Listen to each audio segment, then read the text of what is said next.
Rreth 3.000 banorëve në jug të vendit pritet të rikthehet energjia elektrike, pasi u zëvendësua transformatori nën stacionit të Vlorës.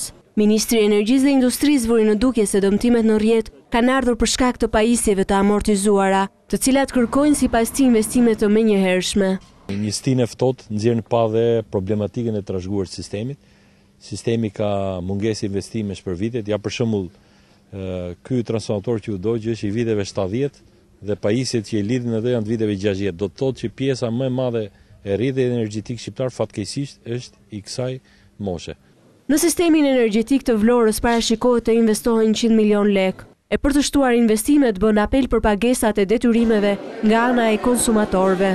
Argëtimi të ardhuar për kompaninë do të bëjë të mundur mbarvajtjen dhe investimet në një rrjet energjetik. Ndryshe, Shqipëria gjithmonë do të ketë probleme me energjinë nëse nuk do të investohet në kohën e dur, qofse nuk do të ketë disiplinë financiare dhe pikërisht kjo është problemi që ne kemi. Për sa i përket mungesës së energjisë në disa zona të vendit këto ditë, ministri tha se gjithçka ka ardhur nga problemet e shkaktuara nga rreshjet dhe moti i ftohtë.